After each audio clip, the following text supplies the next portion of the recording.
বন্ধুরা, আসসালামু আলাইকুম। কেমন আছেন সবাই? আশা করি সকলে ভালো আছেন। তো বন্ধুরা, আমি আজকে চলে আসলাম রাজশাহী সিটিতে। তো বন্ধুরা, আমি পাবনা থেকে রাজশাহীতে যে খাবারটা খাওয়ার জন্য এসেছি, সেই খাবারটার কথা শুনলে অবশ্যই আপনারা অবাক হবেন। না গরুর মাংসের কালাভুনা, আর নয় খাসির মাংসের কালাভুনা, আর নয় বড় চিংড়ি মাছ, আর নয় কোনো বোয়াল মাছ। আমি এখানে যেটা খেতে এসেছি সেটা হলো কচু শাকের কালাভুনা।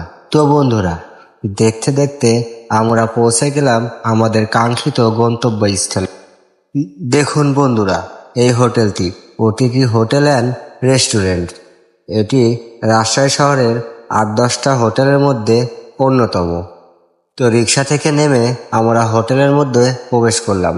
হোটেলের মধ্যে প্রবেশ করে তো অবাক কাণ্ড, দেখুন কত মানুষের ভিড়। সেখানে সিট পাওয়াটাই আমাদের জন্য ট্রাপ হচ্ছিল।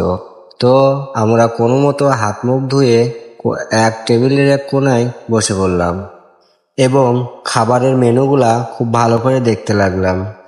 এই লিস্ট দেখে আমরা কচু শাকের কালাভুনা এবং বড় চিংড়ি মাছের অর্ডার দিলাম। খাবার আসতে কিছুক্ষণ দেরি হচ্ছিল, সেই ফাঁকে আমি হোটেলের পুরো ভিডিওটা করে নিলাম। হোটেলটাতে অনেক মানুষের ভিড় ছিল। অনেকক্ষণ বসে থাকার পর আমাদের অর্ডারকৃত খাবারগুলো আমাদের সামনে চলে আসলো। দেখুন কচু শাকের কালাভুনা, দেখতেই কত সুন্দর লাগছে, আর খেতে তো অসাধারণ টেস্ট ছিল। শাকের কালাভুনার সঙ্গে ছিল বড় চিংড়ি মাছ। চিংড়ি মাছ পাশে রেখে কচু শাকের কালাভুনা দিয়ে আমরা অনেকগুলা ভাত খেলাম। অনেক মজা করে ভাতগুলা খেলাম। কচু শাকের কালাভুনা যে এত টেস্টি হবে আগে আমাদের জানা ছিল না।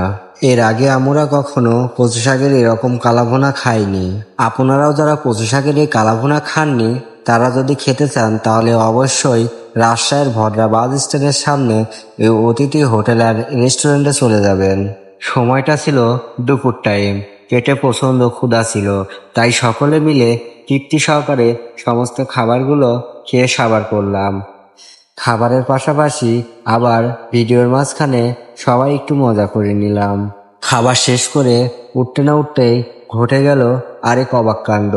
খাবার শেষ করে উঠে দেখি আমার এক সিনিয়র দাদা বসে আমাদের পাশের টেবিলেই খাবার খাচ্ছিল। তার নাম হলো সৌতম দা। তো তার সাথে রাজশাহীতে সাক্ষাৎ হয়ে আমাদের খুবই ভালো লাগলো। ভিডিওটি আপনাদের কেমন লাগলো অবশ্যই কমেন্টে জানাবেন।